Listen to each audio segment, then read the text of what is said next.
Sir, ग्रामीण police स्टेशनच्या हद्दीमध्ये हुंड्याची वाहतूक करणाऱ्यांवर कारवाई करण्यात आलेली आहे.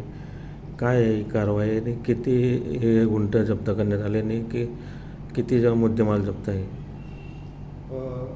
बकरी ईदच्या अनुषंगानं आपण गलंगी आणि 17 या दोन ठिकाणी नाकाबंदी पॉईंट मागच्या 10 दिवसापासून लावलेले आहेत.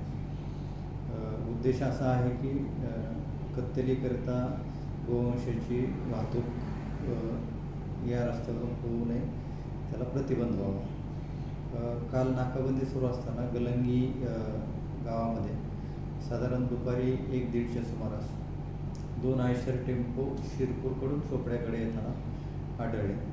ताडपदरीनं पॅक होते.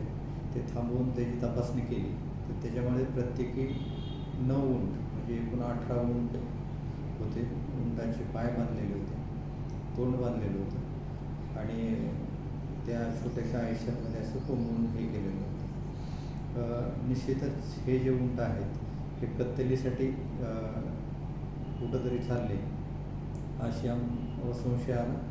त्या गाड्यातून आम्ही ते उंट खाली उतरवले आणि गोशाळेमध्ये ठेवले आणि त्या गाडीचे जे काय चालक वगैरे होते त्या सर्वांवर प्राणी संरक्षण अधिनियम आणि प्राण्यांचा छळ करण्याचा कायदा याप्रमाणे गुन्हे दाखल केले आहेत.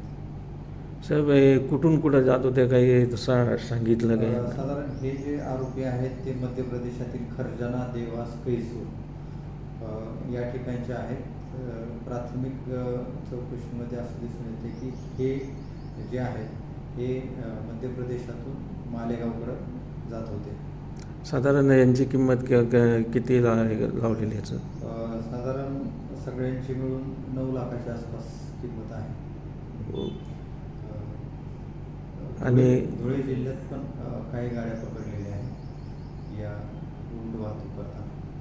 याच्यात ते गाड्यांची किंमत देखील लावण्यात आली कसं? 2 आयशर टेम्पो आहेत. साधारण 10 लाखाचे म्हणजे 20 लाख रुपयाचे 2 आयशर टेम्पो आहेत. अच्छा, एकूण असं 29 लाखाचे मुद्देमाल जप्त केला. हो. ओके.